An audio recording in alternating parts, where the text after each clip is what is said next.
ಯಾ ದೇವಿ ಸರ್ವಭೂತೇಷು ಛಾಯಾರೂಪೇಣ ಸಂಸ್ಥಿತ ನಮಸ್ತಸ್ಯೈ ನಮಸ್ತಸ್ಯೈ ನಮಸ್ತಸ್ಯೈ ನಮೋ ನಮಃ ಅಂತ ನಾವು ಆ ಮಹಾಶಕ್ತಿಗೆ ಪ್ರತಿ ಬಾರಿ ನಮಸ್ಕಾರ ಮಾಡ್ತಾನೆ ಇರ್ತೀವಿ. ಇದರ ಅರ್ಥ ಏನು? The Devi who in all beings is avoiding in the form of shadow. Shadow ಅಂದ್ರೆ ಏನು? ನೆರಳು. ಪ್ರತಿಯೊಬ್ಬ ಮನುಷ್ಯನಲ್ಲೂ ಕೂಡ ನೆರಳಿದ್ದೇ ಇರುತ್ತೆ. ನೆರಳಿಲ್ದೆ ಪ್ರಾಣಿಗಳು ಇರಲ್ಲ, ಮಾನವ ಜೀವಿನೂ ಇರಲ್ಲ, ನೀವು ಇರಲ್ಲ, ನಾವು ಇರಲ್ಲ. ನೋಡಿ, ಎಲ್ಲಿ ನೋಡಿದ್ರು ನಮ್ಗೆ ಆ ಶಾಡೋ ಕಾಣ್ತಿದೆ. ಈ ಶಾಡೋ ಅರ್ಥ ಏನು?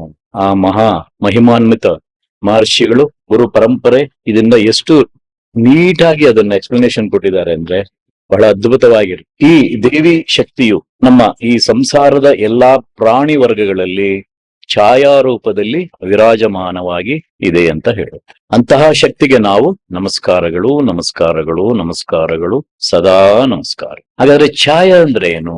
ಈ ಛಾಯೆಯ ಅರ್ಥ ಹೇಳುತ್ತೆ ಸೂತ್ರದಲ್ಲಿ. ಛಾಯೆ ಎಂದರೆ ಶಾಡೋ, ನೆರಳು. ಈ ನೆರಳು ಅಂತಕ್ಕಂಥದ್ದು ಬಹಳ ಮಹತ್ವಪೂರ್ಣವಾಗಿರ್ತಕ್ಕಂಥ ಒಂದು ಸ್ಥಿತಿ ಛಾಯೆ. ಈ ಛಾಯೆ ನಾನಾ ರೀತಿ ನಮಗೆ ತೋರಿಸ್ಕೊಡುತ್ತೆ. ಹೇಗ್ ತೋರಿಸ್ಕೊಡುತ್ತೆ? ಛಾಯೆಯಾಗಿ ತೋರಿಸ್ಕೊಡುತ್ತೆ, ಮತ್ತು ಭ್ರಮೆಯಾಗಿ ತೋರಿಸ್ಕೊಡುತ್ತೆ, ಮತ್ತು ಭ್ರಾಂತಿಯಾಗಿ ತೋರಿಸ್. ಶಾಡೋ ಅಂಡ್ ಎಲ್ಯೂಷನ್ ಅಂಡ್ ಹಾಲೋಸಿನೇಷನ್, ಭ್ರಾಂತಿ. ಆದ್ರೆ ಈ ಮೂರು ಹೇಳುತ್ತೆ ಸೂತ್ರದಲ್ಲಿ. ಇದಕ್ಕೆ ಒಂದೊಂದು ಬೇರೆ ಬೇರೆ ರೀತಿಯ ಅರ್ಥವಿದೆ. ಶಾಡೋ ಅನ್ನೋದಕ್ಕೂ ಅರ್ಥ ಇದೆ, ಮತ್ತೆ ಭ್ರಮೆ ಅನ್ನೋದಕ್ಕೂ ಅರ್ಥ ಇದೆ, ಹಾಲೋಸಿನೇಷನ್ ಅನ್ನೋದಕ್ಕೂ, ಭ್ರಾಂತಿ ಅನ್ನೋದಕ್ಕೂ ಅರ್ಥ ಇದೆ. ಛಾಯೆ ಅಂದ್ರೆ ನಮಗೆ ಕಾಣುತ್ತೆ, ನಮ್ಮ ಛಾಯೆನ ನೋಡ್ಕೊಬಹುದು. ನಾವು ಯಾವ ಗಮ್ಯದಲ್ಲಿ ಮುಂದೆ ಹೋಗ್ತೀವೋ ಆ ರೀತಿ ನಮ್ಮ ಮುಂದೆನೂ ಕಾಣ್ತಿರುತ್ತೆ, ಕೆಲವು ಬಾರಿ ಹಿಂದೆನೂ ಕಾಣ್ತಿರುತ್ತೆ, ಕೆಲವು ಬಾರಿ ಪಕ್ಕದಲ್ಲೂ ಕಾಣ್ತಿರುತ್ತೆ, ಕೆಲವು ಸರಿ ಆ ಛಾಯೆ ಮಿಸ್ಸು ಆಗ್ತಿರುತ್ತೆ. ಆದ್ರೆ ಇದು ಯಾವ್ದು ನಾವು ಗಮನಿಸಲ್ಲ, ನಾವು ಮಾತ್ರ ಕೆಲಸ ಮಾಡ್ತಾ ಇರ್ತೀವಿ. ಈ ಎರಡಕ್ಕೂ ಒಂದು ಅರ್ಥ ಇರುತ್ತೆ, ಛಾಯೆ ಮತ್ತು ಭ್ರಾಂತಿ. ಒಂದು ಪ್ರಕಾಶಮಾನವಾದ ಬೆಳಕಿನಲ್ಲಿ ಒಂದು ಛಾಯೆ ಈ ರೀತಿ ಪ್ರಕಾಶಮಾನವಾಗಿ ಒಂದು ಛಾಯೆ ಕಾಣ ಪ್ರತಿಯೊಬ್ಬರಿಗೂ ಆ ಛಾಯೆ ಕಾಣ. ಆ ಪ್ರಕಾಶಮಾನವಾದ ಶಕ್ತಿಯ ಬೆಳಕಿನಲ್ಲಿ ಪ್ರಕಟವಾಗಿ ಪ್ರಕಾಶಮಾನವಾಗಿ ನಮಗೆ ನಮ್ಮ ಒಂದು ಇನ್ನೊಂದು ರೂಪವನ್ನು ಕಾಣ್ತೇವೆ. ಆದರೆ ಇದಕ್ಕೆ ಒಂದು ಮೂಲ ಶಕ್ತಿ ಇಲ್ಲ. ಯಾವತ್ತೂ ಈ ಶಕ್ತಿಗೆ ಮೂಲವಾದ ಒಂದು ಶಕ್ತಿ ಇಲ್ಲ. ಯಾಕೆಂದ್ರೆ ಈ ತರ ತೋರಿಸ್ತಿರ್ತಕ್ಕಂಥದ್ದು ಕೂಡ ಆದಿಶಕ್ತಿಯ ಲೀಲೆ. ಆ ಶಕ್ತಿ ಇಲ್ಲದೆ ಇದ್ರೆ ನಮಗೆ ಈ ಶಾಡೋ ಕೂಡ ಕಾಣಲ್ಲ, ನಮ್ಮ ನೆರಳು ಕೂಡ ಇಂತಹ ಸೂತ್ರ ಛಾಯಾರೂಪದ ಒಂದು ಶಬ್ದ ಬಹಳ ಸುಂದರವಾಗಿ ನಮ್ಮ ಭಾರತೀಯರ ಮನಸ್ಥಿತಿನಲ್ಲಿ ಹಾಗೂ ನಮ್ಮ ಜ್ಞಾನ ಶಕ್ತಿಯ ಒಂದು ಗ್ರಹಣಶೀಲವಾಗಿ ಇದೆ ಅಂತ ನಾವು ಹೇಳ್ತಾ ಇರ್ತೀವಿ. ಬಹಳ ಗ್ರಹಿಸ್ತಾ ಇರ್ತೀವಿ, ಆದ್ರೆ ನಾವು ಅದನ್ನ ಗಮನಿಸಲ್ಲ, ಗ್ರಹಿಸಲ್ಲ. ತನ್ಪಾಡಕ್ ತಾನು ನೋಡ್ತಿರ್ತೀವಿ ಈ ಶಾಡೋಗಳನ್ನ, ಮತ್ತು ಭ್ರಾಂತಿಯನ್ನ, ಮತ್ತು ಇನ್ನೊಂದು ಯಾವುದು ಭ್ರಮೆಯನ್ನು. ಒಂದೊಂದಕ್ಕೂ ಡಿಫರೆನ್ಸ್ ಇರುತ್ತೆ. ನಮ್ಮ ಈ ಪ್ರಪಂಚದಾದ್ಯಂತ, ಜೊತೆಗೆ ನಮ್ಮ ಭಾರತದಲ್ಲಿ ಕೂಡ ಜ್ಞಾನ ಮತ್ತು ವಿಜ್ಞಾನ ಮತ್ತು ಮನೋವಿಜ್ಞಾನ, ಈ ಮೂರು ಕೂಡ ನಮ್ಮಲ್ಲಿ ಒಂದು ಆಧ್ಯಾತ್ಮಿಕದ ಜೀವನದಲ್ಲಿ ಒಂದು ಭಾಗವಾಗಿ ಸೇರ್ಕೊಂಡಿದೆ. ಪ್ರತಿಯೊಬ್ಬರಲ್ಲೂ ಕೂಡ ಒಂದು ಭಾಗವಾಗಿ ಸೇರ್ಕೊಂಡಿದೆ ಜ್ಞಾನ, ವಿಜ್ಞಾನ ಮತ್ತು ಮನೋವಿಜ್ಞಾನ. ಈ ಜ್ಞಾನ ಮತ್ತು ವಿಜ್ಞಾನ, ಮನೋವಿಜ್ಞಾನವನ್ನು ಬಹಳ ವಿಕಾಸವಾಗಿ ಅದನ್ನ ಬೇರೆ ಬೇರೆ ರೀತಿಯಲ್ಲಿ ಕೆಲಸ ಮಾಡಿಕೊಂಡು ನಾವು ಕೂಡ ಮುಂದೆ ಮುಂದೆ ಬೆಳೆಸ್ಕೊಳ್ತಾ ಹೋಗ್ಬೇಕು. ನಮ್ಮ ಜ್ಞಾನವನ್ನು ಬೆಳೆಸ್ಕೊಬೇಕು, ವೈಜ್ಞಾನಿಕವಾಗಿ ಪ್ರತಿಯೊಂದನ್ನು ಅರ್ಥ ಮಾಡ್ಕೊಬೇಕು, ಹಾಗೆ ಮನೋವಿಜ್ಞಾನವನ್ನು ಸರಿಯಾಗಿ ಜಾಗೃತಾವಸ್ಥೆಗೆ ತಗೊಳ್ತಾ ಹೋಗ್ತಿರ್ಬೇಕು. ಹೀಗೆ ಈ ಛಾಯಾ ಶಕ್ತಿಯನ್ನು ಮನೋವೈಜ್ಞಾನಿಕ ದೃಷ್ಟಿಯಿಂದ ಶಾಡೋ ಅಂತ ಕರಿತೀವಿ, ಅಥವಾ ಬಿಂಬ, ಜೊತೆನಲ್ಲಿ ಇನ್ನೊಂದು ಭ್ರಮೆ ಅಂತ ಇರುತ್ತೆ. ಪ್ರತಿಯೊಬ್ಬ ಮಾನವನ ಒಳಗೆ ಒಂದು ಒಳ್ಳೆಯದು ಮತ್ತು ಕೆಟ್ಟದ್ದು ಎಂಬ ಒಂದು ಛಾಯೆ ಇದೆ. ಮನುಷ್ಯನಲ್ಲೂ ಕೂಡ ಒಂದು ಛಾಯೆ ಇದೆ, ಅದು ಒಳ್ಳೆದು ತೋರಿಸ್ಕೊಡುತ್ತೆ, ಕೆಟ್ಟದ್ದು ತೋರಿಸ್ಕೊಡುತ್ತೆ. ಇದನ್ನ ನಾವು ಅರ್ಥ ಮಾಡ್ಕೋಣ. ಅದೇನ್ ಹೇಳುತ್ತೆ ಅಂತ ಅದು ಹೇಳ್ತಾ ಬರುತ್ತೆ, ಹೇಗಿರುತ್ತೆ. ಪ್ರತಿಯೊಬ್ಬರು ಇಂತಹ ಛಾಯೆಯನ್ನು ನೀವು ನೋಡ್ತಾ ಇರ್ಬೋದು, ನೀವು ನೋಡ್ಬೋದು, ಪ್ರತಿಯೊಬ್ಬರು ಛಾಯೆಯನ್ನು ನೋಡ್ಬೋದು. ಅದೇ ರೀತಿ ಸಮಾಜದಲ್ಲಿರುವವರು, ಹಾಗೆ ನಮ್ಮ ಸುತ್ತಮುತ್ತ ಇರ್ತಕ್ಕಂತಹವರಲ್ಲಿ, ಹಾಗೆ ನಮ್ಮ ಫ್ಯಾಮಿಲಿ ಮೆಂಬರ್ಸ್ ಅಲ್ಲಿ, ಕುಟುಂಬದವರಲ್ಲಿ, ಹಾಗೆ ಪಶು ಪಕ್ಷಿ ಪ್ರಾಣಿಗಳಲ್ಲಿ, ಗಿಡ ಮರಗಳಲ್ಲಿ, ಪ್ರತಿಯೊಂದನ್ನು ಈ ಶಾಡೋವನ್ನು ನಾವು ನೋಡ್ತಿರ್ತೀವಿ. ಎಲ್ರು ನೋಡ್ತಿರ್ತಾರೆ. ಇದು ನೋಡ್ತಿದೀವಿ ಅಂತ ನೀವು ಒಪ್ಕೊಳ್ತಾನೂ ಇದ್ರೆ, ಎಸ್ ನಾವು ನೋಡಿದ್ದೀವಿ, ನೋಡಿಲ್ಲ ಅಂತ ಯಾರು ಹೇಳೋದು, ಇದೆಲ್ಲ ನಾವು ನೋಡ್ತಾನೆ. ಹಾಗಾದ್ರೆ ಶಾಡೋ ಅಂದರೆ ಏನು, ಅಥವಾ ಛಾಯಾ ಅಂದ್ರೆ? ಶಾಡೋ ಎಂದರೆ ನಮ್ಮೊಳಗಿರುವ ಭಾವನೆಗಳು ಎಲ್ಲ ಮುಚ್ಚಿಟ್ಕೊಂಡಿರ್ತೀರ ಭಾವನೆಗಳನ್ನು. ಒಂದ್ಸರಿ ಹೇಳ್ರಿ ಅಂದ್ರೆ ದಿನ ಎಲ್ಲ ಹೇಳ್ತಾನೆ ಇರ್ತೀರ. ನಮ್ಮ ಒಳಗಿರ್ತಕ್ಕಂತಹ ಭಾವನೆಗಳು, ಆಸೆಗಳು, ಇಚ್ಛೆಗಳನ್ನು ನಮ್ಮೊಳಗಿರುವ ಚೈತನ್ಯಮಯವಾದ ಮನಸ್ಸು ಯಾವಾಗ ಇದೆಲ್ಲ ಸ್ವೀಕರಿಸುವುದಿಲ್ಲವೋ, ಇದೆಲ್ಲ ಸ್ವೀಕರಿಸಲ್ಲ. ನಮ್ಮಲ್ಲಿ ಇರ್ತಕ್ಕಂಥ ಮಹಾ ಚೈತನ್ಯ ಶಕ್ತಿ ನಮ್ಮ ಆಸೆಗಳು, ಇಚ್ಛೆಗಳು ಮತ್ತು ನಮ್ಮ ಎಮೋಷನ್ಸ್ ಎಲ್ಲನೂ ಚೈತನ್ಯಮಯವಾದ ಮಹಾ ಚೈತನ್ಯ ಸ್ವರೂಪ ಆಗಿರ್ತಕ್ಕಂಥ ನಮ್ಮಲ್ಲಿ ಆ ಶಕ್ತಿ ಅದನ್ನ ಸರಿಯಾಗಿ ಅಕ್ಸೆಪ್ಟ್ ಮಾಡ್ಕೊಳಲ್ವೋ, ಆ ಚೇತನಾ ಶಕ್ತಿ ಅದು ಅಕ್ಸೆಪ್ಟ್ ಮಾಡಲ್ಲ. ಆಗ ನಮ್ಮ ಮನಸ್ಸು, ನಮ್ಮೊಳಗಿರುವ ಮನಸ್ಸು ಅಪರಾಧದಿಂದ ಅಥವಾ ಇಚ್ಛೆಯಿಂದಲೋ, ಹಿಂಸೆಯಿಂದಲೋ, ಕಾಮ ವಾಸನೆಗಳಿಂದ ಇನ್ನೂ ಹಲವಾರು ರೀತಿಯ ಭಾವನೆಗಳು ನೈತಿಕ ರೂಪದಿಂದ ನಮ್ಮ ಮುಂದೆ ಆಗ್ತಕ್ಕಂತಹ ಅನೇಕ ಸಂಭವಗಳು ನಮ್ಮ ಅಂತರ್ಪ್ರಜ್ಞೆಯಿಂದ ಅಥವಾ ಇಂಟ್ಯೂಷನ್ ಅಂತ ಹೇಳ್ತೀವಿ, ನಮ್ಮ ಅಂತರ್ ಪ್ರಜ್ಞೆಯಿಂದ ಜೊತೆಯಲ್ಲಿ ಭಾವಗಳಿಂದ, ಜ್ಞಾನದಿಂದ ಇಂತಹ ಸೃಜನಾತ್ಮಕವಾಗಿ ಒಂದು ಧಾರೆ ಅಂದ್ರೆ ಫ್ಲೋಯಿಂಗ್ ಧಾರೆಯ ರೀತಿ ನಮ್ಮೊಳಗಿರುವ ರಚನಾತ್ಮಕವಾದ ಅಹಂಕಾರದಿಂದ ಹಿಂದೆ ಹೋಗ್ಬಿಡುತ್ತೆ. ಒಂದ್ಸರಿ ಅಕ್ಸೆಪ್ಟ್ ಯಾವಾಗ ಮಾಡ್ಕೊಳಲ್ಲೋ ಮಹಾಚೇತನಾ ಶಕ್ತಿ, ಈ ರೀತಿಯಾದ ಸಂದರ್ಭಗಳಿಂದ ಅಹಂಕಾರದಿಂದ, ಮನುಷ್ಯನ ಅಹಂಕಾರದಿಂದ ಹಿಂದೆ ಬಿದ್ದ್ಬಿಡ್ತಾನೆ. ಹಾಗೆ ಛಾಯಾ ರೀತಿ ನಮ್ಮ ಹಿಂದೆ ಹಾಗೇ ಇದು ಬಿಡುತ್ತೆ. ಅಂದ್ರೆ ಈ ಪ್ರತಿಬಿಂಬ ಏನು ನಮ್ಗೆ ರಿಫ್ಲೆಕ್ಟ್ ಕೊಡ್ತಿದೆಯೋ, ಬರೀ ಛಾಯೆ ಅಂದ್ರೆ ಬರೀ ಛಾಯೆ ಮಾತ್ರ ಅಲ್ಲ. ಛಾಯೆ ಇದರ ಅರ್ಥ ಇಷ್ಟೊಂದು ನಾವು ತುಂಬಿಕೊಂಡಿದ್ದೀವಿ ಮನಸ್ಸಿನಲ್ಲಿ. ಶರೀರದಲ್ಲಿ ಒಂದು ಭಾವನೆ ಇದೆ, ಮನಸ್ಸಿನಲ್ಲಿ ಒಂದು ಭಾವನೆ ಇದೆ. ಶರೀರದಲ್ಲಿ ಒಂದು ಆಕಾರ ಕಾಣ್ತೀವಿ, ಅದ್ ಮತ್ತೆ ಹೇಳುತ್ತೆ ಏನು ಅಂತ ಆಕಾರಗಳು. ಮತ್ತೆ ನಮ್ಮ ಭಾವನೆಯಲ್ಲಿ, ನಮ್ಮ ಇಚ್ಛೆಗಳಲ್ಲಿ ನಾವು ನೋಡ್ತಕ್ಕಂಥ ಒಂದೊಂದು ವಿಧಿಗಳಲ್ಲಿ ಅದನ್ನ ನೋಡ್ತಾ ಇರ್ತೀವಿ, ಅದನ್ನ ಎಕ್ಸ್ಪೀರಿಯನ್ಸ್ ಮಾಡ್ತಾ ಇರ್ತೀವಿ. ಮನೋವಿಜ್ಞಾನ ಹೇಳ್ತದೆ, ಸೈಕಲಾಜಿ ಮನೋವಿಜ್ಞಾನ ಏನ್ ಹೇಳುತ್ತೆ ಅಂದ್ರೆ, ನಮ್ಮ ಕನಸಿನಲ್ಲಿ, ನಮ್ಮ ಡ್ರೀಮ್ ಅಲ್ಲಿ ಹಲವಾರು ವಿಶ್ಲೇಷಣೆಗಳಲ್ಲಿ ವಿಸ್ತಾರವಾಗಿ ಹೇಳಿದ್ದಾರೆ. ಹೇಗೆ ಹೇಳ್ತಾರೆ ಅನ್ನೋದು, ಈಗಿನ ದಿನಗಳಲ್ಲಿ, ಈಗಿನ ನಮ್ಮ ಸುತ್ತು ಇರತಕ್ಕಂತಹ ದಿನಗಳಲ್ಲಿ ಸೋಷಿಯಲ್ ಮೀಡಿಯಾ ಹಾಗೆ ಇಂಟರ್ನೆಟ್ ಮತ್ತು ಸಿನಿಮಾಗಳಲ್ಲಿ ಇದನ್ನೆಲ್ಲ ನೋಡ್ತಾ ನಮ್ಮ ಪ್ರತಿಬಿಂಬವನ್ನು ಅಲ್ಲಿ ನಾವು ನೋಡ್ತಾ ಇರ್ತೀವಿ. ಗಮನಿಸಬೇಕಾದ್ರೆ ಅರ್ಥ ಆಗ್ತಿದೆಯಾ? ಈಗ ಸೋಷಿಯಲ್ ಮೀಡಿಯಾದಲ್ಲಿ ಏನೋ ಬರ್ತಿದೆ, ನೀವು ಅದರಲ್ಲಿ ಇನ್ವಾಲ್ವ್ ಆಗ್ಬಿಡ್ತೀರ. ಇದು ನಾನೇ ಅಂತ ನೀವು ತಿಳ್ಕೊಳ್ತೀರಿ. ಹೀಗೆ ಪ್ರತಿಯೊಂದು ಕೂಡ ನಮ್ಮ ಶಾಡೋವನ್ನಲ್ಲಿ ನೋಡ್ತಿರ್ತೇವೆ. ಹಾಗೆ ಚಲನಚಿತ್ರಗಳಲ್ಲಿ, ಟಿವಿ ಮಾಧ್ಯಮಗಳಲ್ಲಿ, ಟಿವಿ ಸೀರಿಯಲ್ಗಳಲ್ಲಿ ಅವರು ಆಡ್ತಕ್ಕಂತಹ ನಟನೆಯನ್ನು ನೋಡ್ತಾ, ಅದರಲ್ಲಿ ವಾಯ್ಲೆನ್ಸ್ ಅನ್ನು ನೋಡ್ತಾ, ಅವರು ಆಗ್ತಕ್ಕಂತಹ ಕ್ರಿಯೇಟಿವಿಟಿಯನ್ನು ನೋಡ್ತಾ, ಅಂಡ್ ಬ್ಯೂಟಿ ಜೊತೆನಲ್ಲಿ ಪ್ಯಾಥೋ ಸಾಂಗ್ಸ್ ಅಂಡ್ ಡ್ಯುಯೆಟ್ ಸಾಂಗ್ಸ್ ಜೊತೆನಲ್ಲಿ ಫೈಟ್ ಸೀಕ್ವೆನ್ಸಿ, ಇನ್ನು ಯಾವ ರೀತಿಯ ನೋಟಗಳನ್ನು ನೋಡ್ತಾ ಇರ್ತಿರೋ, ಜೊತೆನಲ್ಲಿ ಸಂಗೀತ, ಮ್ಯೂಸಿಕ್, ಹಾಡುಗಾರಿಕೆ, ಇನ್ಸ್ಟ್ರೂಮೆಂಟ್ ಶಬ್ದಗಳನ್ನು ಕೇಳುವಾಗ, ಅಥವಾ ನಮಗೆ ಸಂಗೀತ ಬರದೇ ಇದ್ರೂ ಕೂಡ ನಮ್ಮ ಒಳಗಿನ ಭಾವನೆಗಳನ್ನು ತನ್ನದೇ ಆದ ಒಂದು ಪ್ರತಿಬಿಂಬ ರೂಪವಾಗಿ ಅಥವಾ ಛಾಯಾ ರೂಪವಾಗಿ ನಾವು ಪ್ರಕಟ ಮಾಡ್ತಾ ಇರ್ತೀವಿ. ನಿಜ ತಾನೆ? ಈಗ ಅಂದವಾಗಿ ಒಬ್ಬ ಹೀರೋ ನೋಡ್ತಾನೆ, ನೀವು ನೋಡಿದ ತಕ್ಷಣ ನಾನೇ ಹೀರೋ ಅಂತ ಅನ್ಕೊಂಡ್ಬಿಟ್ಟಿವಿ. ಸಿನಿಮಾ ನೋಡೋರ್ಗೂ ಕೂಡ ಆ ಮನಸ್ಥಿತಿ ಹಾಗೆ, ಇದನ್ನೇ ಛಾಯಾ ಅಂತ ಹೇಳಿ. ಹಾಗೆ ಒಬ್ಬ ಅಂದವಾಗಿರ್ತಕ್ಕಂತ ಒಂದು ಸ್ತ್ರೀ ಅಥವಾ ಹೀರೋಯಿನ್ ಅಂತ ಹೇಳ್ಬೋದು, ನೋಡಿದ ತಕ್ಷಣ ಎಲ್ರು ಕೂಡ ನಾನು ಹಿಂಗೆ ಇರ್ತೀನಿ ಅಂತ ಅನ್ಕೊಂಡಿರ್ತೀವಿ. ಹಾಗೆ ಹೋಲಿಸ್ಕೊಂತೀರ ಆ 2 ಅವರ್ 3 ಅವರ್ ಸಿನಿಮಾ, ಆ ರೀತಿ ನಾವು ಕಂಪ್ಲೀಟ್ ಆಗಿ ಅದ್ರ ಇನ್ವಾಲ್ವ್ ಆಗ್ಬಿಡ್ತೀವಿ ಅಂತಕ್ಕಂಥದ್ದು ಮನೋವಿಜ್ಞಾನ ಹೇಳ್ತಾ ಇದೆ. ಅದು ಇವತ್ತು ಹೇಳುತ್ತಾ ಆಗ್ಲಿಂದನೂ ಹೇಳ್ತಾನೆ. ಇಂತಹ ಒಂದೊಂದು ಕ್ರಿಯೆಯಲ್ಲಿ ಪ್ರತಿಯೊಬ್ಬರಲ್ಲೂ ಕೂಡ ಒಂದೊಂದು ವಿಧವಾಗಿ ನಮ್ಮ ಪ್ರತಿಬಿಂಬಗಳನ್ನು ನೀವು ನೋಡ್ತಾ ಇರ್ತೀರ. ಫೈಟ್ ಕೂಡ ಹಂಗೆ ಮಾಡ್ತಿರ್ತೀರ ಒಳಗಡೆ ಅಲ್ವಾ? ಆ ರೀತಿ ಇನ್ವಾಲ್ವ್ ಆಗ್ಬಿಡ್ತೀವಿ. ಆದ್ದರಿಂದ ಪ್ರತಿ ವ್ಯಕ್ತಿಗಳಲ್ಲಿ ಇಂತಹ ದ್ವಂದ್ವಗಳಲ್ಲಿ ಪ್ರತಿಯೊಬ್ಬರು ಜೀವನ ಪೂರ್ತಿ ಇಂತಹ ದ್ವಂದ್ವಗಳಲ್ಲೇ ತುಂಬಿಕೊಂಡು ಜೀವನ ಸಾಗಿಸ್ತಾ ಇರ್ತಾರೆ. ಇದೆಲ್ಲ ನೋಡ್ತಾನೋ, ಈಗ ನೀವು ಸಿನಿಮಾ ಮನೇಲಿ ಹೋಗಿ ಇಂಟರ್ನೆಟ್ ನೋಡಿ, ವಾಟ್ಸಪ್ ನೋಡಿ, ಏನೋ ಒಂದು ಬರುತ್ತಿರ್ತದೆ, ಇದು ನಾನೇ ಮಾಡ್ತಿದ್ದೀನಿ ಅಂತ ಬರುತ್ತೆ. ಕೆಲವು ಸರಿ ಸಿನಿಮಾದಲ್ಲಿ ನೋಡ್ತಿರ್ತೀರಾ, ಟಿವಿ ಸೀರಿಯಲ್ ನೋಡ್ತಿರ, ಒಳ್ಳೆ ಏನೋ ತುಂಬಾ ಭಾವಾತೀತವಾಗಿ ಏನೋ ಅಳ್ತಿರ್ತಾರೆ, ನಿಮ್ಗೆ ಹಾಗೆ ಎಮೋಷನ್ ಬರುತ್ತೆ, ನೀವು ಅಳ್ತಾ ಇರ್ತೀರಿ.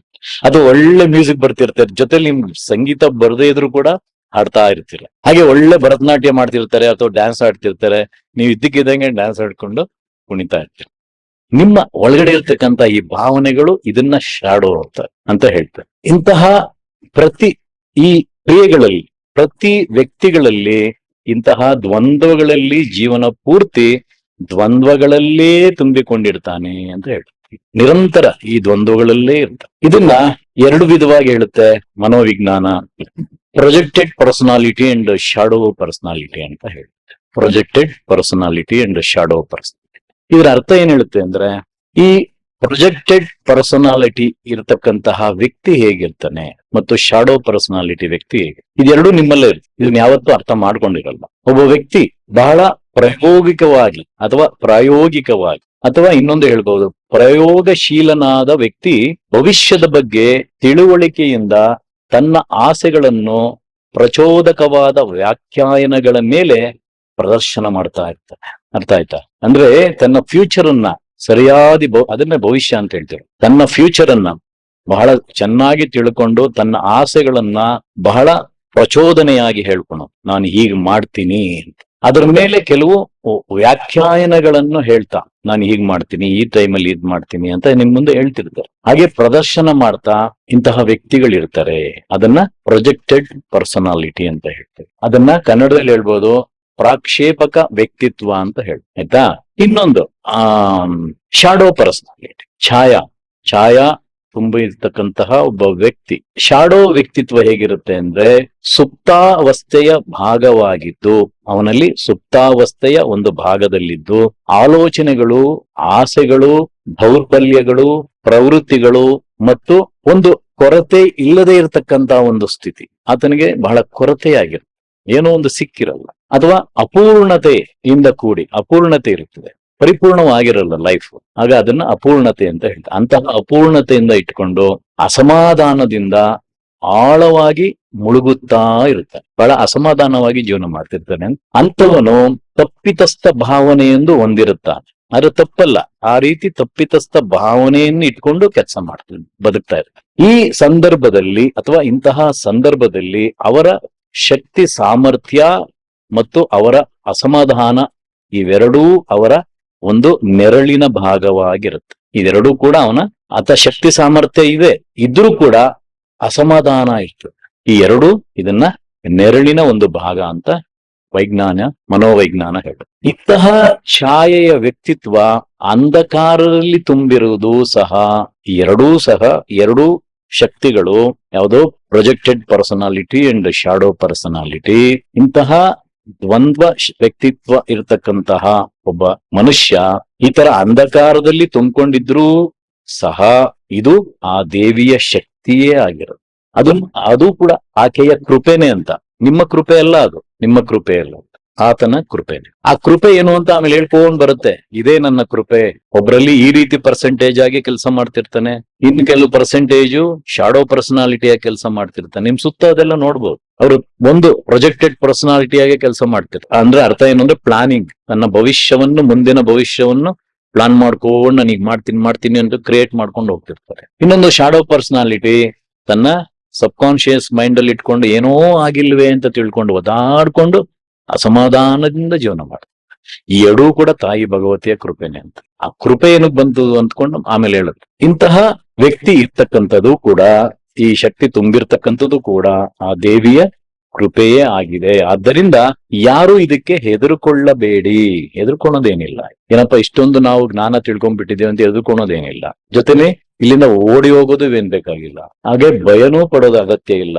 ಇದನ್ನ ಬಹಳ ಶಾಂತಿಯಾಗಿ ಗಮನಿಸಿ, ಶಾಂತಿಯಾಗಿ ನೋಡ್ತಾ ಅದನ್ನ ಎಕ್ಸೆಪ್ಟ್ ಮಾಡಿ, ಸ್ವೀಕರಿಸಿ. ಆ ಸ್ವೀಕಾರ ಮಾಡಿದಾಗ ಆ ತಾಯಿ ಭಗವತಿ ನಮ್ಮನ್ನ ಕಾಪಾಡ್ತಾಳೆ. ಈಗಿನ ಮನೋವಿಜ್ಞಾನ ಮನುಷ್ಯನ ಮನಸ್ಸಿನ ಒಳಗೆ ತುಂಬಿರ್ತಕ್ಕಂತಹ ಹಲವಾರು ಪ್ರತಿಬಿಂಬಗಳ ಗೊಂದಲಗಳನ್ನು ಬಿಡಿಸ್ತಕ್ಕಂತಹ ಒಂದು ಪ್ರೋಗ್ರಾಮ್ ಈಗಿನ ಕಾಲದಲ್ಲಿ. ಅದು ಹೇಗೆ ಹೇಳುತ್ತೆ ಮನೋವಿಜ್ಞಾನ ಯಾವ ರೀತಿ ಅದನ್ನ ಸರಿ ಮಾಡಬಹುದು ಇಂತಹ ವ್ಯಕ್ತಿಗಳನ್ನು ಅಂದಾಗ, ಒಂದು ಶಾಡೋ ವರ್ಕ್ ಅಂತ ಹೇಳ್ತೀವಿ, ಅಥವಾ ಶಾಡೋ ಕಾನ್ಸೆಪ್ಟ್ ಅಂತ ಹೇಳ್ತೀವಿ, ಅಥವಾ ಸೈಕೋ ಅನಾಲಿಟಿಕಲ್ ಫಂಕ್ಷನ್ ಅಂತ ಹೇಳ್ತೀವಿ, ಅಥವಾ ಪ್ಲೇ ಆಫ್ ಸೋರ್ಸ್ ಅಂತ ಹೇಳ್ತೀವಿ.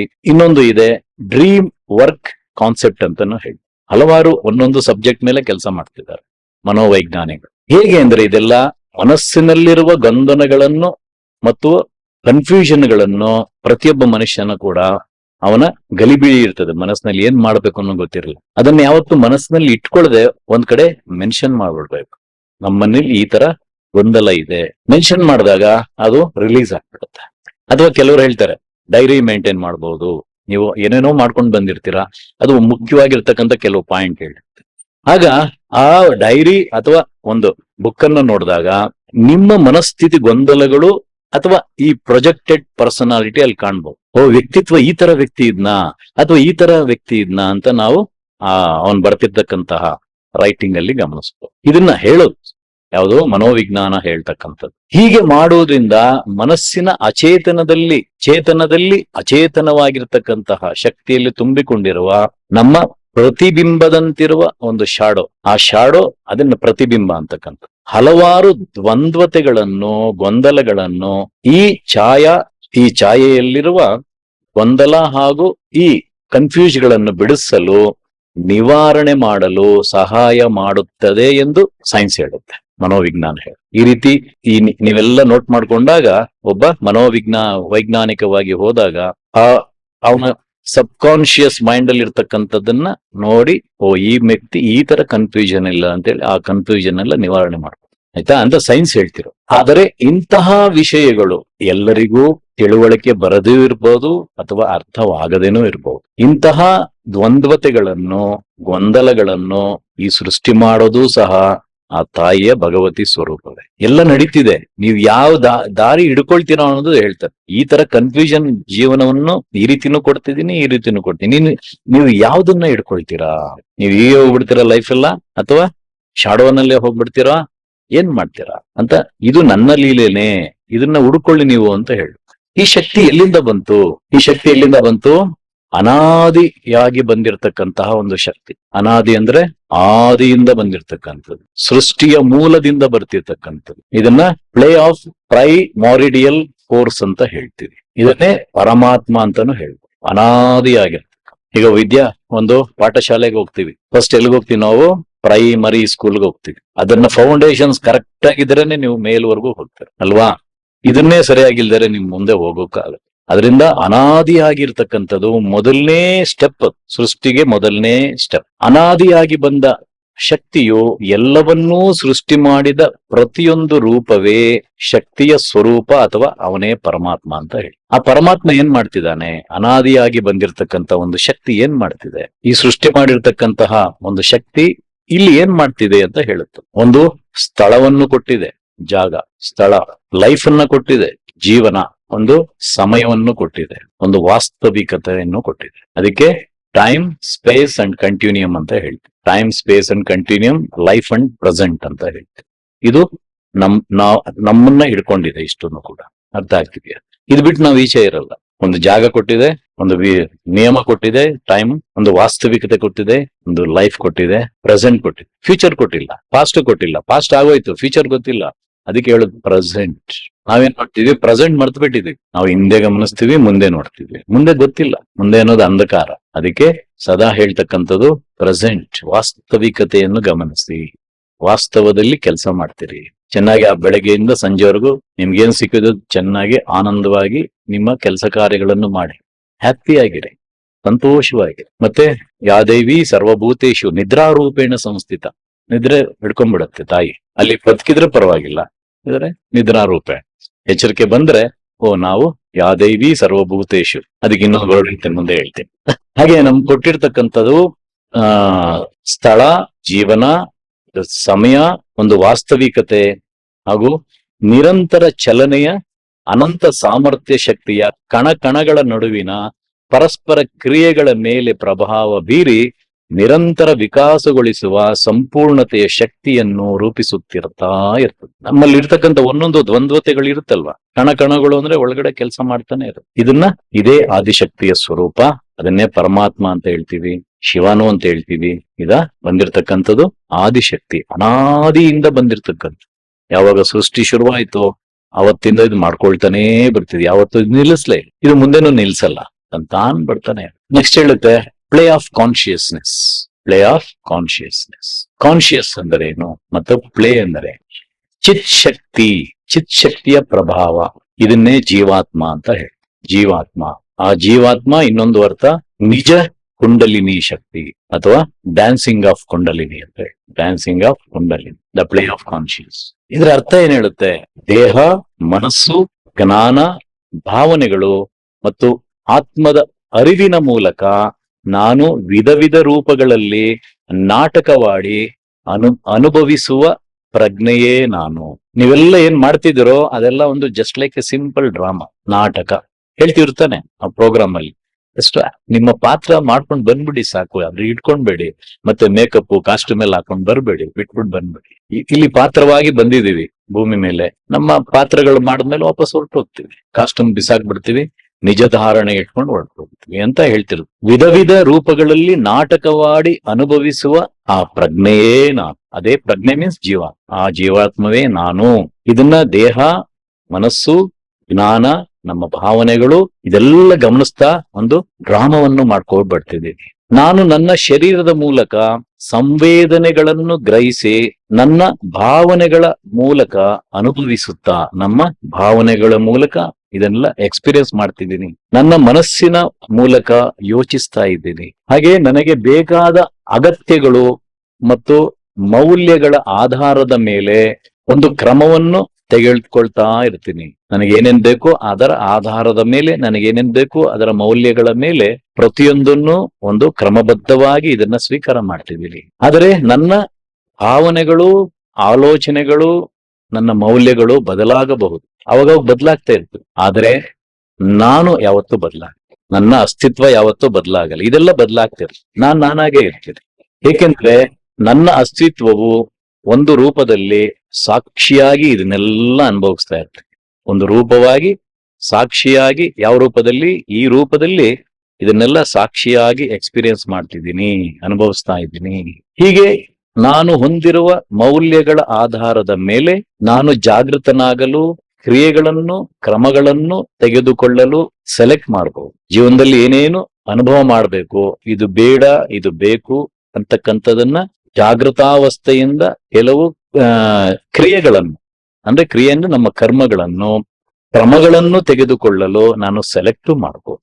ಅದಕ್ಕೆ ಹೇಳೋದು ಸೆಲೆಕ್ಷನ್ ಈಸ್ ಯುವರ್ಸ್ ಅಂತ ಹೇಳ್ತೀವಿ. ಪ್ರತಿಯೊಂದು ದೀಕ್ಷೆ ಕಾರ್ಯಕ್ರಮ ಹೇಳ್ತೀವಲ್ಲ, ಸೆಲೆಕ್ಟ್ ನಿಮ್ಮದು. You are the creator, you are the creator of your own destiny, you are the creator of your own destiny. ಇದನ್ನ ಮರೆತ್ಬಿಟ್ಟು ನಾವೆಲ್ಲ ಈ ದ್ವಂದ್ವದಲ್ಲಿ, ಕನ್ಫ್ಯೂಷನ್ ಅಲ್ಲಿ ಸಿಗಾಕೊಂಡು, ಅದರಿಂದ ಇದನ್ನೆಲ್ಲ ನೀವು ಸೆಲೆಕ್ಟ್ ಮಾಡಬಹುದು ಅಂತ ಹೇಳ್ತೀರಿ ತಾಯಿ. ಇಂತಹ ರೂಪದಿಂದ ಜೀವನದ ನಾಟಕವನ್ನು ಅನುಭವಿಸುತ್ತಿರುವ ನನ್ನ ಅರಿವಿನ ಬಗ್ಗೆ ನಾನು ತಿಳಿದಿರಬಹುದು ಮತ್ತು ಜೀವನವನ್ನು ಚಲನಚಿತ್ರದ ಪರದೆಯ ಮೇಲಿನ ನಿರಂತರವಾಗಿ ವೀಕ್ಷಿಸುವ ವಿಷಯವನ್ನೂ ತಿಳಿಯಬಹುದು. ಅಂದ್ರೆ ನಾವು ನೋಡ್ತಕ್ಕಂಥ ಪ್ರತಿಯೊಂದು ಬೆಳಗಿನಿಂದ ಸಾಯಂಕಾಲದವರೆಗೂ, ಅಥವಾ ಒಂದು ವಾರದಲ್ಲಿ, ಒಂದು ತಿಂಗಳಲ್ಲಿ, ಅಥವಾ ಒಂದು ವರ್ಷದಲ್ಲಿ ನಾವು ನೋಡ್ತಕ್ಕಂಥ ಒಂದೊಂದು ಪಾತ್ರಧಾರಿಗಳನ್ನ ನಾವು ಗಮನಿಸ್ತಾ ಹೋಗ್ಬೇಕು. ನನ್ನ ಪಾತ್ರ ಇವತ್ತು ಇದಿತ್ತು, ನಾಳೆ ಬೇರೆ ಪಾತ್ರ ಬರ್ತಿದೆ, ನಾಳೆ ಇನ್ನೊಂದು ಪಾತ್ರಕ್ಕೆ ಹೋಗ್ತಿದ್ದೀನಿ, ಎಲ್ಲ ಒಂದ್ ಕಡೆ ಹೋಗ್ತಿರುತ್ತೆ, ಅದೊಂದು ಪಾತ್ರ ಸಿಗುತ್ತೆ ಅಷ್ಟೇ. ಈ ಪ್ರತಿಯೊಂದು ಪಾತ್ರಗಳನ್ನು ನಾನು ನಿರಂತರವಾಗಿ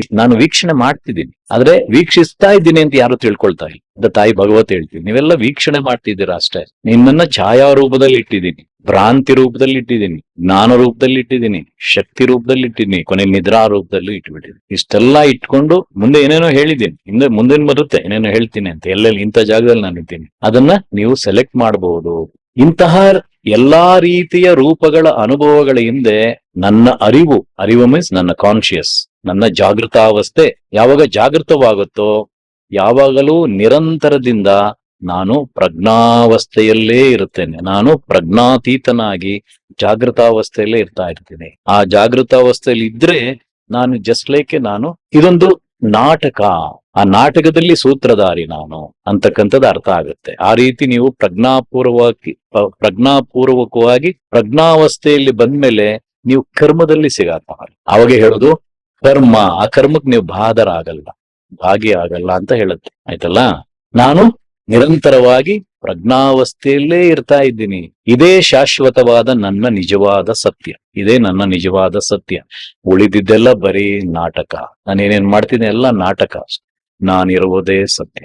ನಾನು ಈ ನಾಟಕವನ್ನು ನೋಡುವವನು, ನಾನು ಪ್ರೇಕ್ಷಕನಾಗಿ ನೋಡ್ತಿದ್ದೆ. ನಾನು ಇದನ್ನು ವೀಕ್ಷಿಸಲು ಆಯ್ಕೆ ಮಾಡಿಕೊಂಡೂ ಇದ್ದೀನಿ, ಹಾಗೂ ಇದನ್ನು ಅನುಭವಿಸಲು ಬಯಸುವ ಪಾತ್ರಗಳನ್ನು ತೆಗೆದುಕೊಂಡು ನಾಟಕವನ್ನು ನೋಡಿ ಆನಂದಿಸ್ತಲೂ ಇದ್ದೇನೆ. ಆ ಪಾತ್ರ ನನಗ್ ಬೇಕು ಅಂತ ಆಲ್ರೆಡಿ ಸೆಲೆಕ್ಟ್ ಮಾಡ್ಕೊಂಡು ಬಂದೆ. ಈ ಪಾತ್ರ ಬಿಟ್ಬಿಟ್ರೆ ನನ್ನ ಪಾತ್ರ ಮುಗೀತು. ನನ್ನ ಅರಿವಿನ ನಾನು ಈ ಅಪಾರವಾದ ಆಯ್ಕೆ ಮತ್ತು ಸ್ವತಂತ್ರವನ್ನು ನಾನು ಪಡ್ಕೊಂತ ಬಂದಿದ್ದೀನಿ. ಆದ್ದರಿಂದ ನಾನೇ ಸತ್ಯ, ನಾನೇ ಜೀವಾತ್ಮ. ಇಂತಹ ಅಮೃತತ್ವವಾದ ಜೀವಾತ್ಮವನ್ನು ಪಂಜರದಲ್ಲಿ ಇರಿಸುತ್ತಾ ಕಾಲಹರಣ ಮಾಡ್ತಾ ಇದ್ದೀರಾ ಯಾಕೆ ಅಂತ ಕೇಳುತ್ತೆ. ಪಂಜರದಲ್ಲಿ ಇಟ್ಕೊಂಡ್ಬಿಟ್ಟು ಟೈಮನ್ನ ವೇಸ್ಟ್ ಮಾಡ್ತಾ ಇದ್ದಾರೆ. ನೀವು ಸಣ್ಣ ಚಿತ್ ಶಕ್ತಿ ಸ್ವರೂಪವಲ್ಲ, ಅಂದ್ರೆ ನೀವು ಸಣ್ಣ ಒಂದು ಕಿಡಿಯಲ್ಲ, ಚಿತ್ ಶಕ್ತಿ ಮಾತ್ರ ಸ್ವರೂಪವೂ ಅಲ್ಲ, ನೀವು ಆದಿಪುರುಷನ ಪರಮಾತ್ಮದ ಒಂದು ಮಹಾಶಕ್ತಿ ಸ್ವರೂಪ. ನೀವು ಸಣ್ಣ ಜೀವಾತ್ಮನೇ ಇರ್ಬೋದು, ಅಥವಾ ಚಿತ್ಶಕ್ತಿ ಸ್ವರೂಪನೇ ಇರ್ಬೋದು, ಸಣ್ಣ ಪ್ರಾಣನೇ ಇರ್ಬೋದು. ಆದ್ರೆ ಆ ಸಣ್ಣ ಪ್ರಾಣ ಬಂದಿರೋದು ಎಲ್ಲಿಂದ? ಮಹಾಪ್ರಾಣದಿಂದ ಬಂದಿರ್ತಕ್ಕಂಥದ್ದು. ಆ ಮಹಾಪ್ರಾಣದಿಂದ ಬಂದಿರ್ತಕ್ಕಂಥದ್ದು ನಾನು ಅಲ್ಪ ಪ್ರಾಣ, ಒಂದು ಚಿಕ್ಕ ಶಕ್ತಿ ಕಿಡಿ ಅಷ್ಟೇ. ಆದ್ರೆ ಬರ್ದಿರೋದು ದೊಡ್ಡ ಸೋರ್ಸ್ ಇಂದ ಬಂದಿದೆ, ಪರಮಾತ್ಮನ ಶಕ್ತಿಯಿಂದ. ಆದ್ದರಿಂದ ನಿಮ್ಮಲ್ಲಿರ್ತಕ್ಕಂತಹ ಈ ಕನ್ಫ್ಯೂಷನ್ ಅನ್ನ, ದ್ವಂದ್ವತೆಗಳನ್ನ, ಅಂದ್ರೆ ದ್ವಂದ್ವತೆಗಳನ್ನ ಮೀರಿ ಹೊರಗಡೆ ಬನ್ನಿ. ಈ ರೀತಿ ಕನ್ಫ್ಯೂಷನ್ ಇಟ್ಕೋಬೇಡಿ, ಹೊರಗೆ ಬನ್ನಿ. ಸಿಂಪಲ್ ಆಗಿ ಈಸಿಯಾಗಿ ಹೊರಗ್ ಬಂದು ಗಮನಿಸಿ, ನಾನೊಂದು ಪಾತ್ರ ಮಾಡ್ತಿದ್ದೀನಿ ಅಷ್ಟೇ, ನನ್ ಪಾತ್ರ ಚೆನ್ನಾಗಿ ಮಾಡಿದ್ದೇನ, ಓಕೆ ಥ್ಯಾಂಕ್ ಯು ಅನ್ಬಿಟ್ಟು ಬಂದು ನಿಮ್ಮ ವೇಷಭೂಷಗಳನ್ನ ಬಟ್ಟೆ ಆಚೆ ಬಿಸಾಕಿ ಅಂದಾಗ ಒಂದ್ ಕಡೆ ಇಟ್ಟು ನಿಮ್ಮ ನಿಜ ಸ್ವರೂಪವನ್ನು ಇಟ್ಕೊಂಡು ಆಗ ಧ್ಯಾನಾಸಕ್ತನಾಗಿ ಕೂರು. ಬಹಳ ಎಷ್ಟು ಸಿಂಪಲ್ ಆಗಿ ಹೇಳಿದೆ ಸೂತ್ರ. ಅದರಿಂದ ಹೊರಗಡೆ ಬನ್ನಿ, ಚಿಂತೆಗಳು ಮತ್ತು ಆತಂಕಗಳಿಂದ ಮುಕ್ತರಾಗಿ ಆ ಶಕ್ತಿಯ ಜ್ಞಾನವನ್ನು ಸ್ವೀಕರಿಸಿ, ಆ ಮಹಾಶಕ್ತಿಯ ಜ್ಞಾನವನ್ನು ಸ್ವೀಕರಿಸಿ ಅಪಾರ ಶಾಂತಿ ಮತ್ತು ಪ್ರಶಾಂತತೆಯನ್ನು ನಿರಂತರವಾಗಿ ಪಡೆಯಿರಿ. ಇದನ್ನು ಅರ್ಥ ಮಾಡಿಕೊಂಡಾಗ ಪ್ರತಿಯೊಬ್ಬ ಮನುಷ್ಯರು ಅಪರಾಧದ ಜ್ಞಾನದಿಂದ ಬಿಡುಗಡೆ ಪಡೆದು ಮುಕ್ತರಾಗುತ್ತಾರೆ. ನಾನು ಅಪರಾಧ, ನಾನು ಏನೋ ಕರ್ಮ ಇಟ್ಕೊಂಡು ಬಂದಿದ್ದೀನಿ, ಇದ್ ಬಂದು ಪಶ್ಚಾತ್ತಾಪ ಪಟ್ಕೊಂಡು ಅದನ್ನ ಶಾಡೋ ಪರ್ಸನ್ ಆಗಿ ಇಟ್ಕೊಂಡು ಮನಸ್ಸಿನಲ್ಲಿ ಗೊಂದಲಗಳು ಇಟ್ಕೊಂಡು ಎಲ್ಲ ಕೊರಗ್ತಾ ಯಾಕೆ ಲೈಫ್ ಅನ್ನ ವೇಸ್ಟ್ ಮಾಡ್ಕೊಂತಾರೆ? ಇದೆಲ್ಲ ಒಂದು ಡ್ರಾಮಾ ಅನ್ಕೊಂಡ್ಬಿಟ್ಟು ಆಮೇಲೆ ಅದು ನಾನ್ ಮಾಡಿರೋ ಕರ್ಮ ಏನೋ ಮಾಡ್ಕೊಂಡ್ ಬಂದ್ಬಿಟ್ಟಿದ್ದೀನಿ, ಅದೆಲ್ಲ ಏನೋ ಹೇಳಿಡ್ತಾ, ಅದೆಲ್ಲ ಬೇಡ. ನಿಜವಾದ ಅರ್ಥ ಇಷ್ಟೇ, ನಾನು ಪಾತ್ರ ಈ ಒಂದು ಸೆಲೆಕ್ಟ್ ಮಾಡ್ಕೊಂಡ್ ಬಂದಿದ್ದೀನಿ, ಆ ಸೆಲೆಕ್ಟ್ ನಮ್ದು. ಅದಕ್ಕೆ ಶಿವ ಸೂತ್ರ ಹೇಳುತ್ತೆ, you are the creator of your own destiny. ನೀವು ಕ್ರಿಯೇಟ್ ಮಾಡ್ಕೊಂಡು ಬಂದಿರೋದು ಅನುಭವಿಸ್ಕೊಂಡ್ ಬನ್ನಿ. ಕೆಲವರು ಸಂತೋಷ ಇರುತ್ತೆ, ಕೆಲವು ಸ್ವಲ್ಪ ದುಃಖ ಇರುತ್ತೆ. ಒಂದು ಚಲನಚಿತ್ರ ಅಥವಾ ಒಂದು ಪರದೆ ಮೇಲೆ ಸಂತೋಷವನ್ನು ನೋಡ್ತಿರ್ತಾರೆ, ಕಾಮಿಡಿಯನ್ನು ಮಾಡ್ತಿರ್ತಾರೆ, ಕ್ರೂರವಾಗಿ ಗಮನಿಸ್ತಿರ್ತಾರೆ, ಅಥವಾ ಹಾಸ್ಯನೂ ಪಾತ್ರ ಮಾಡ್ತಿರ್ತಾರೆ, ವೈಲೆಂಟ್ ಆಗು ಕೆಲಸ ಮಾಡ್ತಿರ್ತಾರೆ. ಎಲ್ಲ ಇದ್ರೆ ತಾನೇ ಒಂದು ನಾಟಕದ ಒಂದು ಕುಟುಂಬ ಅಂತ ಹೇಳಿ. ಬರೀ ಹೀರೋಗಳೇ ಆಗ್ಬಿಟ್ರೆ ಇನ್ ಫೈಟ್ ಮಾಡೋದು ಯಾರು, ಕಾಮಿಡಿ ಮಾಡೋದು ಯಾರು, ಅಥವಾ ಹೀರೋಯಿನ್ ಮಾಡೋದು ಯಾರು? ಇದೆಲ್ಲ ನೋಡಿದಾಗ ಇದೊಂದು ನಾಟಕದ ಪರ.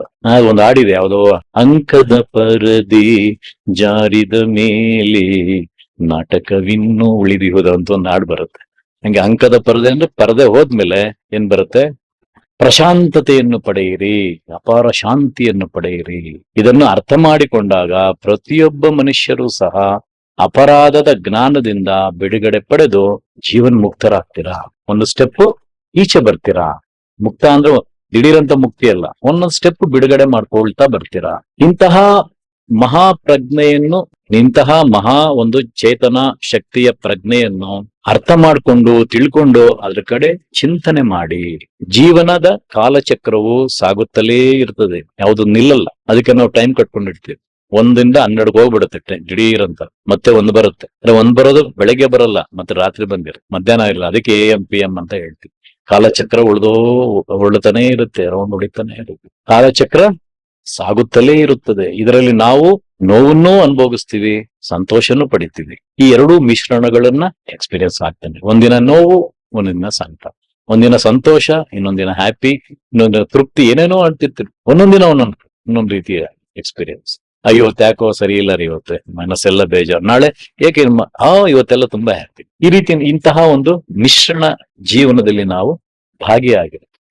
ಪ್ರತಿಯೊಬ್ಬ ವ್ಯಕ್ತಿಯು ವಿಭಿನ್ನವಾಗಿ ಇದನ್ನ ಅರ್ಥ ಮಾಡ್ಕೊಳ್ತಾ ಇರ್ತಾನೆ, ಗ್ರಹಿಸ್ತಾ ಇರ್ತಾನೆ. ಪ್ರತಿಯೊಬ್ಬ ಜೀವನವು ಕೂಡ ಒಂದು ಅನಿಶ್ಚಿತವಾಗಿದೆ ಮತ್ತು ಅನಿರೀಕ್ಷಿತವಾಗಿರುತ್ತೆ. ಪರ್ಮನೆಂಟ್ ಅಲ್ಲ, ಅನಿಶ್ಚಿತ.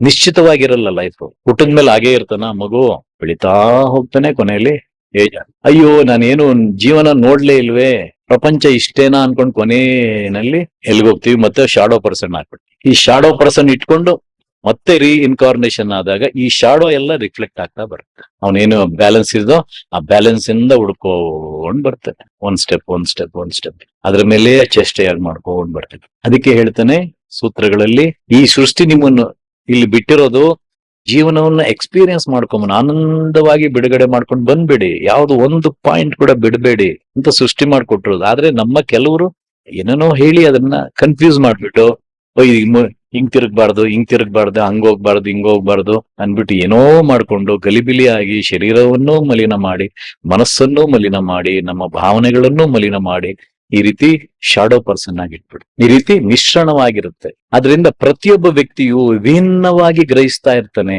ಜೀವನವು ಅನಿರೀಕ್ಷಿತವಾಗಿರುತ್ತದೆ. ಅದು ನಿರಂತರವಾಗಿ ವಿಕಾಸದಿಂದ ಪರಿವರ್ತನೆಯಾಗಬೇಕು. ಅದು ವಿಕಾಸದಿಂದ ಪರಿವರ್ತನೆಯ ಈ ಕಾಲಚಕ್ರದ ಸಮಯದಲ್ಲಿ ಎಲ್ಲಾ ರೀತಿಯ ಘಟನೆಗಳು ಒಂದೇ ರೀತಿ ಇರಲ್ಲ. ಅದು ಚೇಂಜ್ ಆಗಿ ಬದಲಾವಣೆ ಬರ್ತಾನೇ ಇರುತ್ತೆ. ನೀವ್ ಅನ್ಕೊಳಕ್ಕಾಗಲ್ಲ ನಾನು ಹೀಗೆ ಆಗ್ಬೇಕು ಅಂತ ಯಾವತ್ತೂ ಅನ್ಕೊಳಲ್ಲ. ತಾನೇ ಬದಲಾವಣೆ ಆಗುತ್ತೆ. ಆ ಬದಲಾವಣೆಗಳಲ್ಲಿ ನಾವು ತುಂಬ್ಕೊಬೇಕಷ್ಟೆ. ಇನ್ನೊಂದು ಪ್ರೊಜೆಕ್ಟೆಡ್ ಪರ್ಸನಾಲಿಟಿ, ಅದು ಬೇರೆ. ನಾನು ಈಗ ಮಾಡ್ತೀನಿ ಹೋಗ್ತಾ ಇರ್ತಾನೆ. ಇನ್ನೊಂದು ಪರ್ಸನಾಲಿಟಿ ಇದರಲ್ಲಿ ನಾವು ಸಿಗಾಕೊಂಡು ಓದಾಡ್ಕೊಂಡು ಇರ್ತೀವಿ. ಸೊ ಎರಡರಲ್ಲೂ ಇದಿರುತ್ತೆ ಅನ್ನೋ ಗೊಂದಲದಲ್ಲಿರುತ್ತೆ. ಆದ್ರೆ ಇದು ಕೂಡ ನಿಮ್ಮ ಭಗವತಿಯ ಕೃಪೆನೆ ಅಂತ ಹೇಳ್ತೀವಿ. ಅಂತಹ ನಾವು ಇಲ್ಲಿ ಈ ಭೂಮಿನಲ್ಲಿ ಬರುವುದು, ಈ ಭೂಮಿ ಮೇಲೆ ಸಾಕ್ತಾ ಇರೋದು, ಇಲ್ಲಿಂದ ನಿರ್ಗಮಿಸುವುದು, ಬಂಡಿಯ ಚಕ್ರಗಳು ಉರುಳುವ ರೀತಿ ನಮ್ಮ ಜೀವನ ಸಾಗ್ತಾ ಇರ್ತದೆ. ಇಂತಹ ವಿದ್ಯಮಾನಗಳು ಜೀವನ ಮತ್ತು ಸಾವಿನ ದೈನಂದಿನ ಅನುಭವಗಳಲ್ಲಿ, ಅಂದ್ರೆ ಹುಟ್ಟು ಮತ್ತು ಸಾವಿನ ಈ ದಿನನಿತ್ಯದ ಅನುಭವಗಳಲ್ಲಿ ಲಾಭನೂ ಆಗ್ಬೋದು, ನಷ್ಟನೂ ಆಗ್ಬೋದು. ಹಗಲು ಬರುತ್ತೆ, ರಾತ್ರಿನೂ ಬರುತ್ತೆ, ಋತುಮಾನಗಳು ಬರುತ್ತೆ. ಋತುಮಾನ ಅಂದ್ರೆ ಏನು? ಸೀಸನ್ಸ್ ಅಷ್ಟೇ. ಏನೇನ್ ಸೀಸನ್ ಬರುತ್ತೆ ನಿಮ್ಗೆ ಗೊತ್ತಿದೆಯಲ್ಲ, ಅಷ್ಟೇ ಸೀಸನ್ಸ್. ಇಂತಹ ಇದೆಲ್ಲವೂ ಬದಲಾವಣೆನೂ ಆಗ್ತಿರುತ್ತೆ. ಹಾಗೆ ಸಸ್ಯ, ಪ್ರಾಣಿ ಮತ್ತು ಮನುಷ್ಯರ ಬೆಳವಣಿಗೆ, ಅವುಗಳ ಸಾಗುವಿಕೆ ನಂತರ ಸಾವಿನಲ್ಲಿ ಸಾಕ್ಷಿಯಾಗ್ಬಿಡುತ್ತೆ. ಸಾವಿನಲ್ಲಿ ಇದು ಸಾಕ್ಷಿಭೂತವಾಗ್ಬಿಡುತ್ತೆ. ಇಂತಹ ಸ್ಥಿತ್ಯಂತರಗಳಲ್ಲಿ ಎಂದಿಗೂ ಬದಲಾಗದ ಒಂದು ವಿಷಯವಿದೆ. ಅದೇ ನಿಮ್ಮ ಜಾಗೃತವಾಗಿರುವ ಒಂದು ಕಾನ್ಶಿಯಸ್. ಪ್ರತಿಯೊಂದು ನಿಮ್ಮಲ್ಲಿರ್ತಕ್ಕಂಥ ಒಂದು ಮಹಾಪ್ರಜ್ಞೆ, ಅದೇ ನಿಮ್ಮ ಜಾಗೃತಾವಸ್ಥೆಗೆ ಹೋಗುವಂತಹ ಒಂದು ಕಾನ್ಶಿಯಸ್. ಇದು ಯಾವಾಗಲೂ ಸರ್ವಕಾಲದಲ್ಲೂ ಸ್ಥಿರವಾಗಿರುತ್ತೆ. ಹಾಗೆ ಹೀಗಿರಲ್ಲ, ಒಂದ್ ರೀತಿ ಸ್ಥಿರವಾಗಿರುತ್ತೆ. ಅಪ್ಸ್ ಅಂಡ್ ಡೌನ್ ಆಗಲ್ಲ. ಇದು ಒಂದ್ಸರಿ ಪ್ರೊಜೆಕ್ಟ್ ಲೈಟ್ ಬಿದ್ಮೇಲೆ ಸ್ಥಿರವಾಗಿರುತ್ತೆ. ಅದರಲ್ಲಿ ನಾವು ಕೆಲಸ ಮಾಡ್ತಿದೀವಿ ಅಷ್ಟೇ. ಒಂದ್ಸರಿ ಕ್ಲೋಸ್ ಮಾಡ್ಬಿಟ್ರೆ ಮತ್ತೆ ಹೋಗಿ ಪಾಚಂಬಿಡ್ತೀವಿ. ಅಂದ್ರೆ ಟೈಮ್ ಹೋಗಿತ್ತಲ್ಲ, ಹೋಗಿ ನಿದ್ದೆ ಮಾಡ್ತೀವಿ ಅಂತ. ಇಂತಹದು ಇವೆಲ್ಲ ಬೆಳೀತಾ ಕೊನೆಯಲ್ಲಿ ಸಾವಿನಲ್ಲಿ ಸಾಕ್ಷಿಯಾಗ್ಬಿಡುತ್ತೆ. ಎಲ್ಲಾ ಸ್ಥಿತ್ಯಂತರಗಳಲ್ಲಿ ಏನಿದೆ? ನನ್ನ ನಿಜವಾದ ಕಾನ್ಶಿಯಸ್ ಮಹಾಪ್ರಜ್ಞೆ ಇದೆ. ಇದು ಸ್ಥಿರವಾಗಿರುತ್ತೆ, ಎಲ್ಲಾ ಕಾಲಗಳಲ್ಲೂ ಸ್ಥಿರವಾಗಿರುತ್ತೆ. ಎಷ್ಟು ಕಾಲ ಇದೆ? ಕಾಲ ಅಂದ್ರೆ ನಿಮ್ಮ ಕಾಲ ಪ್ರಮಾಣ ಬಾಲ್ಯದಲ್ಲೂ ಇರುತ್ತೆ, ಯೌವನದಲ್ಲೂ ಇರುತ್ತೆ, ವೃದ್ಧಾಪ್ಯದಲ್ಲೂ ಇರುತ್ತೆ, ಮರಣಾವಸ್ಥೆಯಲ್ಲೂ ಇರುತ್ತೆ. ಆದ್ರೆ ಆ ಸಮಯದಲ್ಲಿ ಅದೇನು ಒದ್ದಾಡಲ್ಲ, ಅದು ನಿರಂತರವಾಗಿರುತ್ತೆ. ನಿನ್ ಕೆಲಸ ಮುಗೀತ ತನ್ನ ಪಾಡಿಗೆ ಸೈಲೆಂಟ್ ಆಗಿ ಆಚೆ ಹೋಗ್ತದೆ. ಆದ್ದರಿಂದ ನಾವು ಯಾವಾಗಲೂ ನಿಶ್ಚಲತೆಯನ್ನು ಕಂಡುಕೊಂಡು ಬಹಳ ಸ್ಟೇಬಲ್ ಆಗಿರ್ಬೇಕು, ನಿರ್ಮಲವಾಗಿರ್ಬೇಕು, ನಿಶ್ಚಲವಾಗಿರ್ಬೇಕು, ಕಾನ್ಫಿಡೆಂಟ್ ಆಗಿರ್ಬೇಕು ಅಂತ ಹೇಳ್ತೀವಲ್ಲ. ಹಾಗೆ ನಿಶ್ಚಲತೆಯಿಂದ ಕಂಡುಕೊಂಡು ಜಾಗೃತವಾಗಿ ಅರಿವನ್ನು ನಿರಂತರವಾಗಿ ಪಡೆದು ಈ ಗಮನವನ್ನ ಅರ್ಥ ಮಾಡಿಕೊಂಡು ತಿಳಿದುಕೊಂಡಿರುವುದೇ ನನ್ನ ನಿಜವಾದ ಸ್ಥಿತಿಯೇ ನಿಮ್ಮ ಒಳಗಡೆ ಇರ್ತಕ್ಕಂತಹ ಜೀವಾತ್ಮ. ಆ ಜೀವಾತ್ಮವೇ ಪ್ಲೇ ಆಫ್ ಕಾನ್ಶಿಯಸ್. ಇದು ಸರಿಯಾಗಿ ಅರ್ಥ ಮಾಡಿಕೊಂಡಾಗ ಪ್ರತಿಯೊಬ್ಬ ಮನುಷ್ಯರು ಅಪರಾಧ ಜ್ಞಾನದಿಂದ ಬಿಡುಗಡೆ ಪಡೆದು ಜೀವನ್ಮುಕ್ತರಾಗ್ತಾರೆ. ಇದನ್ನ ಅರ್ಥ ಮಾಡಿಕೊಂಡಾಗ ನಾನು ಅಪರಾಧಿ ಅಲ್ಲ ಅಂತ ಬಂದ್ಬಿಡುತ್ತೆ. ನಾನು ಅಪರಾಧಿ ಅಲ್ಲ, ಡ್ರಾಮಾ ಮಾಡ್ತಿದ್ದೀನಿ ಅಷ್ಟೇ. ಟೈಮ್ ಆಗೋಯ್ತು, ನಮಃ ಶಿವಾಯ ಅಂತ ಈಜೆ ಹೋಗ್ತೀವಿ. ಇದನ್ಕೊಂಡ್ರೆ ನಾವು ಕರ್ಮ ಬಂಧನದಲ್ಲಿ ಸಿಗಾಕೊಳ್ಳೋದಿಲ್ಲ. ನಾವು ಇದ್ದೀವಿ, ಹಾಗೆ ಕಳ್ಚ್ಕೊಂಡು ಹೊಂಟು ಹೋಗ್ತೀವಿ. ಊರ್ವಾಮೃಕಮಿಯೋ ಬಂಧನಾತ್ ಮೃತ್ಯೋರ್ ಮುಕ್ಷೀಯಮ ಅಮೃತ. ಅಂಟ್ಕೊಂಡಿದ್ದೀನಿ ಚೆನ್ನಾಗಿ, ಮಾಗದ ಮೇಲೆ ಬಂಧನದೆಲ್ಲ ಬಿಟ್ಟು ಹೋಗ್ತೀನಿ, ಹೀಗೆ ಇರ್ತೀನಿ ಅಷ್ಟೇ, ಅಲ್ಲೇ ಇರ್ತೀನಿ, ಹೀಗೆ ಇರ್ತೀನಿ. ಇಂತಹ ಛಾಯಾ ರೂಪದಲ್ಲಿ ಈ ದೇವಿ ಶಕ್ತಿಯು ಮಹತ್ವವನ್ನು ಅಂದ್ರೆ ಈ ಛಾಯಾ ರೂಪದಲ್ಲಿ ಇರ್ತಕ್ಕಂತಹ ಮಹಾ ತಾಯಿ, ಆ ದೇವಿ ಶಕ್ತಿಯ ಮಹತ್ವವನ್ನು ನಾವು ಅದಕ್ಕೆ ಸದಾ ನಮಸ್ಕಾರ ಅಂತ ಹೇಳ್ತೀವಿ. ಇದನ್ನೇ ಅರ್ಥ, ಯಾ ದೇವಿ ಸರ್ವಭೂತೇಷು ಛಾಯಾರೂಪೇಣ ಸಂಸ್ಥಿತ ನಮಸ್ತಸ್ಯೈ ನಮೋ ನಮಃ. ಓಂ ನಮಃ ಚಂಡಿಕಾಯೈ. ಓಂ ದುರ್ಗಾರ್ಪಣಮಸ್ತು.